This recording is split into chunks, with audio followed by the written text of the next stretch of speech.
हा इथं हा? इथं हाय असं वाटतं तुम्हाला? ह्या भागात 5 किलोमीटरच्या अंतरावरच आहे ती. बरोबर. फक्त ह्या भागातील जे नागरिक आहेत आणि लहान मुलं आणि 50 वर्षाच्या पुढील जे वयस्कर हे आहेत त्यांना सांभाळायचंय. आणि आपली जी शेतात बांधलेली गुरुढोर आहेत ती 1-2 दिवस तर, कारण की ती त्याचा म्हणजे फिरण्याच्या ट्रॅकनुसार ते एका ठिकाणी 2 दिवसापेक्षा जास्त थांबलेलं नाही.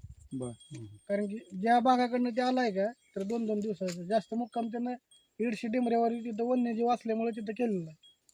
त्यानं जिथं मनुष्य वस्ती आहे तिथं ती जास्त काळ थांबत नाही.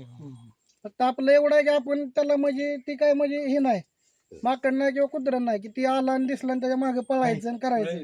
कारण की ती हिस्ट्रीमध्ये मोडतंय. आपल्यापेक्षा त्याचं वजन डबल आहे. आपण जरी 90-75 जरी असलं तरी त्याचं 150 ते 1.25 किलो वजन आहे. त्यामुळे ते आपल्यापेक्षा किती ताकदवर आहे. त्यामुळे त्याला मागे पळणं किंवा त्याला हुसकावणं फक्त तुम्ही एवढं करू शकता. तुमच्या वस्तीवर जर ते आला तर तुम्ही लोखंडाचा पत्रा म्हणा किंवा काय फटाके म्हणा, फटाके जर अवेलेबल नसेल तर तुम्ही कुठलीही जड वस्तू द्यायचं म्हणजे आवाज मोठा किंवा मोठ्या मोठ्यानं ओरडणं.